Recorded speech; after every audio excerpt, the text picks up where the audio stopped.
Ouais, salut Kiki, c'est Mani. Aujourd'hui, nous allons faire un run 100% de VD. On a avec nous le Tamiya BBX, le Tamiya Rising Fighter, le Rustler 4.2, le ICC, machin, le Stampede 4.2 parce que par un reste, on n'a pas le temps de venir. Et bien sûr le Gorgon. On a aussi emmené les deux petits hélicos. Ça va faire un peu de stationnaire, machin bidule. On verra, on se mettra à un endroit tranquille. Hein, pas affoler les gens à cause de l'illégalité. Oulala. C'est vrai que sur 5 mètres du sol, tu vas filmer grand chose. Et on va commencer tout cool avec le petit Rising Fighter. Si j'ai emmené sa radio. Là, du coup, j'ai un doute. Non, c'est bon. On va faire donc avec ces engins les petits tutos pour débuter à rouler en 4.2. Donc il faudra suivre les épisodes parce que évidemment ce que j'expliquerai sur le premier, on va pas le reprendre sur le deuxième, hein, ça c'est sûr. Quelque part là-dedans, la lipo est dedans. La lipo est dedans, mais j'atteins pas le câble. Donc les avantages du 4.2, c'est léger, c'est plus économique en prix d'achat, en pneumatique, parce qu'il faut chaque fois que les arrières. En entretien, très rapide à faire, très simple.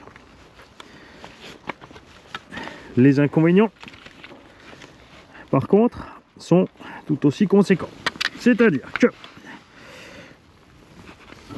tu vas devoir anticiper bien plus tôt les freinages, parce qu'en 4x4 tu freines quand tu es arrivé juste avant le virage, même en pendant c'est jouable si t'es pas trop vite, et tu peux remettre gaz plus fort.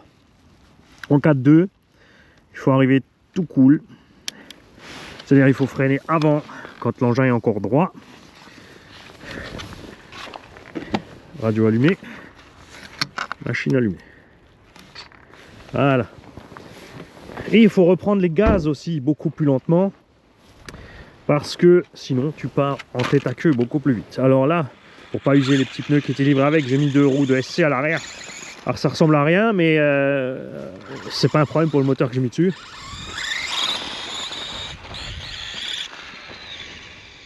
Mais alors même pas du tout.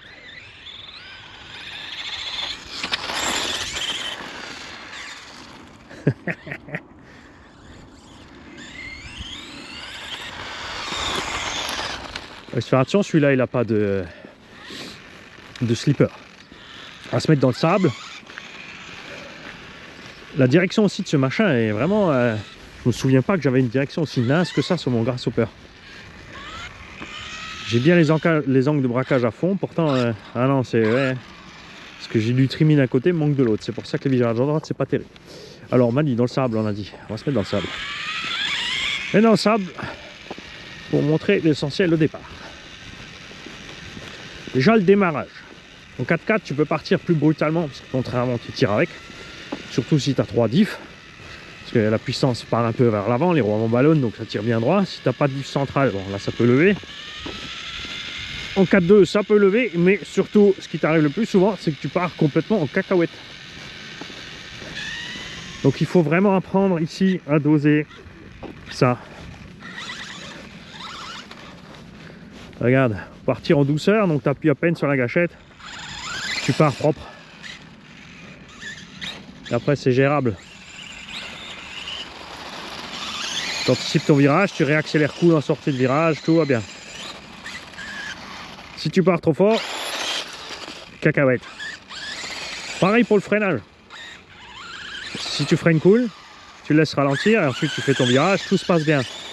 Si tu freines trop fort, tu pars en cacahuète. Si tu arrives trop vite sur une ligne droite et tu piles, c'est pareil, c'est Mimi, c'est rara, c'est la même merde. Alors même des machines bien réglées qui restent en ligne, ça reste qu'en 4.2, tu vas avoir un chemin de freinage catastrophique par rapport au 4.4. Tu vois ?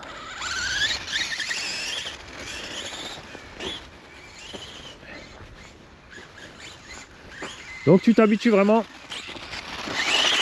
à être cool sur les gaz. Oh, avec les roues de SC, on est tranquille.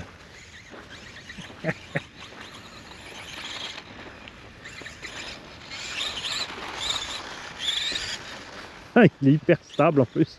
C'est mortel.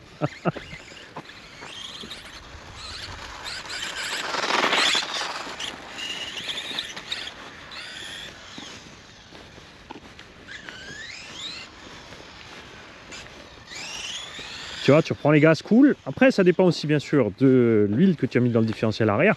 En 4.2, je reste toujours super tendre pour permettre justement ça. Tu vois, quand je vais réaccélérer, ma roue intérieure, elle va se lever un peu, elle va ballonner. Et je vais pas trop drifter du cul. Plus ton huile de diff arrière est raide, et plus, bien sûr, tu vas avoir tendance à drifter. Hein. Oublie pas, Mani, il n'y a pas de slipper là-dedans. Yeah!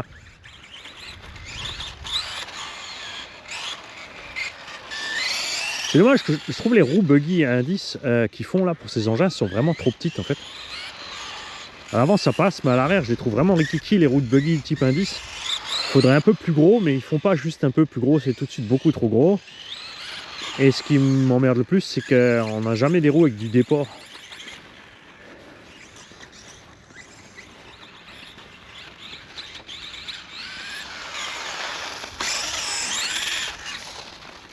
Voilà, là on va pouvoir te le montrer. Regarde bien, tu fais un freinage trop fort avec ce genre d'engin.